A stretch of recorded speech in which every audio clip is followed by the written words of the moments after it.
एक गांव में एक गरीब किसान अपनी पत्नी के साथ रहता था। मेहनत बहुत करता था, परंतु घर इतना ही चलता था कि 2 वक्त की रोटी मिल जाए। एक दिन किसान और उसकी पत्नी अपने खेत से लौट रहे थे कि रास्ते में उन्हें एक छोटी सी थैली मिली। जब खोला तो उसमें सोने के सिक्के थे। पत्नी बोली, भाग्य खुल गया, अब हमें गरीबी से मुक्ति मिल जाएगी। पर किसान ने कहा, नहीं, ये हमारा नहीं है। असली मालिक को लौटाना ही ठीक होगा। चोरी का धन कभी सुख नहीं देता।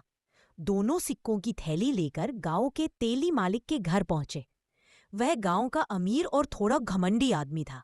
किसान ने थैली उसे देते हुए कहा, मालिक, ये थैली हमें रास्ते में मिली, शायद आपकी होगी। तेली मालिक पहले तो हैरान हुआ, फिर बोला, असल ये है मेरी ही, मैं तो सोच रहा था खो गई। लेकिन मन में उसने सोचा, इन्हें तो कोई कुछ भी कह दे, मान लेंगे। उसमें झूठ बोलते हुए कहा, इसमें तो 50 सिक्के थे, पर अब तो सिर्फ 40 है, बाकी 10 तुमने रख लिए होंगे। किसान और उसकी पत्नी बहुत दुखी हुए।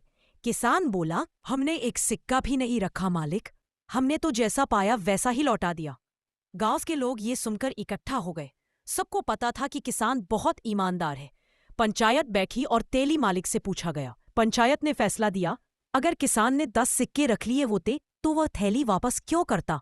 असल में मालिक ही झूठ बोल रहा है। इस बेईमानी की सजा उसे मिलनी चाहिए। तेली मालिक शर्मिंदा हुआ और उसने सच्चाई मान ली। उसने किसान को इनाम में 10 सिक्के दिए और कहा, आज तुमने मुझे सच्चाई और ईमानदारी की असली कीमत समझा दी। किसान और उसकी पत्नी खुश हो गए। सीख, ईमानदारी चाहे कितनी भी कठिन क्यों न लगे, उसका फल हमेशा मीठा ही मिलता है।